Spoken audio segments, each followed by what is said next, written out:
बिमला को इस महानगर में आए हुए पूरे 9 साल हो गए हैं। गांव में तो उसका कोई नाम ही नहीं था। सब उसे चंपक की कन्या कहकर ही बुलाते। मायके में सब उसे केसर की बिटिया कहते। अकेली माई ही कभी कभी विनती पुकार लेती। इस शहर ने उसे एक पहचान दी है, बिमला, और इस नाम के चलते उसे लगने लगा है कि वह भी 84 लाख जून भुगत कर इंसान की जून में आ गई है। जहां उसका डेरा है वह है महानगर की हाईवे सड़क। 8 लंबी चौड़ी सड़कें साथ साथ लेटी हुई हैं। सामने फ्लाईओवर का उतार है। उतार से कुछ पहले ही एक बड़े से खाली मैदान में कुछ अधकच्ची, कुछ अधपक्की झुग्गियां बनी हैं। कुछ तो चिकनी मिट्टी और गोबर के लेप से पुती सजी सवरी खड़ी हैं। कुछ पेड़ की टहनियों और मोमजामे के टुकड़ों से बनी हैं। ये वे लोग हैं जो पिछले 3-4 साल में गांवों से रोजी रोटी की तलाश में इस शहर में आए थे। सामान के नाम पर इनके पास हैं थोड़े से बर्तन, 2-4 रंग उड़ी घिसी चद्दरें, 1-2 घी के खाली कनस्तरों को ढक्कन लगवाकर बनाई पेटी, 1 आध कनस्तर, 2-4 कपड़े लत्ते और 1 आध फोल्डिंग चारपाई।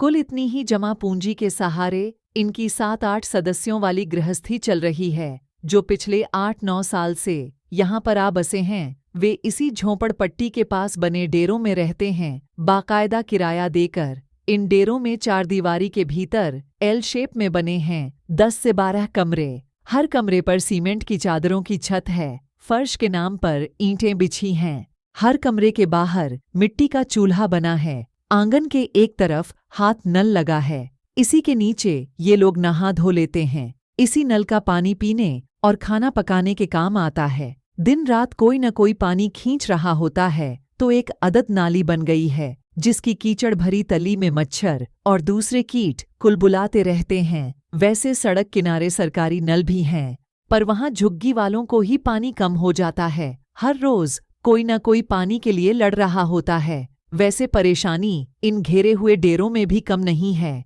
जिस डेरे में बिमला रहती है उसमें भी 10 कमरे हैं। इन 10 कमरों में से 7 कमरों में 7 परिवार रहते हैं और किसी परिवार के सदस्य 5-6 से कम नहीं हैं। ये सभी सदस्य अपनी सामर्थ्य से कहीं अधिक काम करते हैं ताकि गुजारा हो सके। बाकी 3 कमरों में 20-20 लोग रहते हैं। कुछ दिन में मजदूरी करते हैं या रिक्शा चलाते हैं, तो बाकी रात में चौकीदारी करते हैं या रिक्शा चलाते हैं। कमरे का 2000 किराया बटकर 200 रुपये हो जाता है। इस तरह हर समय 10 आदमी यानी कि 30 मानस तो डेरे पर बने रहते हैं और सुबह जब काम पर जाने के लिए यह लोग अपने अपने कमरों और झुग्गियों से बाहर निकलकर सड़क किनारे खड़े होते हैं तो 2000 से ऊपर की ये भीड़ छोटा बिहार ही लगती है। औरतें और बच्चियां पास बनी कॉलोनी में झाड़ू बर्तन कर लेती हैं और बच्चे दिन भर कचरा बीन कर बोतलें, गत्ते जैसा सामान इकट्ठा कर शाम को कबाड़ी को बेच लेते हैं। कुल मिलाकर संतोष से जी रहे हैं। सुख की बात यह है कि गांव जैसी बेगार यहाँ काटनी नहीं पड़ती। बिमला और उसकी 10 साल की बेटी कजरी ने भी पास के पटेल नगर मोहल्ले में 10 कोठी का काम पकड़ रखा है। 7 कोठी का झाड़ू पहुंचा, 3 कोठी में साथ में बर्तन भी। कुल मिलाकर माँ बेटी 13-14 हजार महीना कमा लेती हैं। चंपक रात को रिक्शा चलाता है तो रिक्शा का किराया चुका के 500 तो कमा ही लेता है। 3 बालक और छोटी कारो आंगनबाड़ी जाते हैं। 2 अक्षर पढ़ने के साथ कपड़े, जूते, किताब तो मिलती ही हैं। खिचड़ी, दलिया भी खाने को मिल जाता है। कभी कभी किसी दिन किसी अमीर सेठ के बेटे का जन्मदिन हो तो समोसा या पेस्ट्री जैसा कुछ भी मिल जाता है। सब कुछ मजे में चल रहा था। रोटी आराम से मिल रही थी कि सब कुछ उलट पुलट हो गया। अचानक पीली कोठी वाली आंटी जी ने बताया कि कल से काम करने मत आना बिमला, कोरोना फैला है। तो वह पल्लू मुंह में डाल हंसती रही थी। ये क्या नाम हुआ, कोरोना? रोना क्यों? पर 2 दिन में ही समझ आ गया कि बात इतनी सीधी ना है। ये बीमारी तो सचमुच का रोना है। सारे घरों ने उन्हीं 2 दिनों में उसे बुलाकर हिसाब चुकता कर दिया था। कल से मत आना। सड़क पर पुलिस की गाड़ियां अलग सायरन बजाती घूम रही थीं। सड़क पर कोई चलता हुआ मिल जाता तो उसकी शामत आ जाती। पुलिस उठक बैठक कराती, कान पकड़वाती। दहशत के मारे लोग घर के बाहर पैर न रखते। लोग बीमार हो रहे थे, लोग सांस न आने से मर रहे थे। फैली महामारी ने चारों ओर हाहाकार मचा दी थी। हर तरफ दहशत और खौफ का माहौल बन गया था। ऊपर से सरकारी लॉकडाउन, दुकानें, मिल, बाजार सब बंद, सड़कें सुनसान, रिक्शा, ऑटो सब एक कोने में उदास खड़े थे। मजदूरों की मजदूरी छिन गई, दिहाड़ी वालों की दिहाड़ी। आजकल सब मर्द बड़े नीम के पेड़ के नीचे ताश खेलते रहते हैं। जितनी देर जुआ खेलते हैं उतनी देर उनकी हंसी और तीखी मिर्ची जैसी बातें पूरे आंगन में गूंजती हैं। बाजी उठते ही माहौल पर तनाव तन जाता है।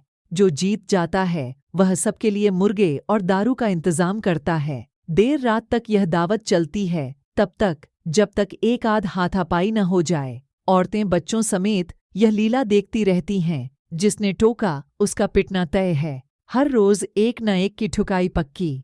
इसलिए कोई औरत अपने मर्द को नहीं टोकती। उन पर उदासी का तंबू तन गया है। काम के बिना पेट भरने का जुगाड़ कैसे हो। पुरुष तो छुट्टियां मनाने के मूड में थे। जब से होश संभाला तभी से खट रहे थे। अब मौका मिला है तो थोड़ा सांस ले लें। पर यह सिलसिला बहुत लंबा नहीं चल सका। भले ही दावत दूसरे के पैसों से उड़ाई जाती, पर 15 दिन में ही सबकी जेबें खाली हो गईं। अब क्या हो। सरकार और स्वयंसेवी संस्थाओं ने भोजन, दवाएं, मास्क और रोजमर्रा की जरूरत की छोटी छोटी चीजें बांटनी शुरू कीं। पर भूख, गरीबी और बेरोजगारी के मारे इन लोगों का न तन भरता न मन। कुछ लोगों ने गांव लौटने का फैसला किया। शाम ढलने से पहले ही गठरियां बांधी जाने लगीं। सब औरतें उदास मन से सामान समेट रही थीं। बीच बीच में अपने मन को तसल्ली के लिए पन्योसन की टोह ले आती कि उसने कितना काम निबटाया। सिमली ने बिमला को हाथ पर हाथ धरे देखा तो चली आई। झिज्जी, यूं क्यों बैठी है? चलने का टाइम तो होने वाला है। फिर लोग हल्ला मचान लगेंगे। उठ, जल्दी कर, ला मैं करवा दूं कुछ। ना बहना, रहन दे, तू अपना कर ले। ठीक है, जैसी तेरी मर्जी। बिमला की आंखों में वह दिन कौंध रहा था जब वह ब्याही जाकर इकबालपुर आई थी। छोटा सा गांव था। 4 घर पंडितों के, 1 चौधरियों का, 5 घर सैनियों के और बाकी सब कामगर लोगों के थे। ये कामगर इन ऊंची जात वालों द्वारा अक्सर बुलवा लिए जाते। बदले में 1 टाइम की रोटी मिलती, अचार की फांक और मट्ठा के साथ। बाकी दिन दिहाड़ी करते। चंपक भी और उसकी माँ भी किसी के खेत में काम करते। बदले में जो मिलता उससे 1 टाइम की रोटी बड़ी मुश्किल से जुड़ती। चंपक के हमउम्र 3-4 लड़के पंजाब मजदूरी करने चले गए थे। जब भी गांव लौटते उनका पहनावा और रंग ढंग देखकर गांव के लोग जल जाते। बढ़िया नई चाल के कपड़े और नई ढाल के बाल बनाए ये जब भी साल भर बाद छठी पूजने या होली पर घर आते, सब घर वालों के लिए ढेर सारी सौगातें लाते। चंपक को भी उन्होंने साथ चलने के लिए कहा, पर बिमला ने सिर हिला दिया तो उस दिन चंपक का जाना कैंसिल हो गया। एक दिन सुबह चंपक घर से काम से निकला ही था कि राह में मनन पांडे मिल गए। कहाँ जा रहा है चंपक भाई? अम्मा कह रही थी अपनी लुगाई को 1-2 दिन भेज दें। अपनी कटोरी नैन गई है किसी रिश्तेदार की शादी में, 3 दिन बाद मुड़ेगी। भाभी गेहूं पछोड़ के पिसान कर देगी। खेत जाना स्थगित कर वह घर लौट आया था। बिमला के नानुकर करने के बावजूद वह उसे पांडे के घर छोड़ आया था। अम्मा उसके इंतजार में चारपाई पर बैठी थीं। कनिया, यूं कर, टोकरा उठा और अंदर से गेहूं निकाल ला। उसने चुपचाप एक टोकरा गेहूं निकालकर आंगन में ढेरी किए और दूसरा टोकरा लाने अंदर गई। अभी वह झुकी ही थी कि किसी के मजबूत हाथों ने उसे दबोच लिया। बाहर अम्मा बैठी हैं, चिल्लाऊं?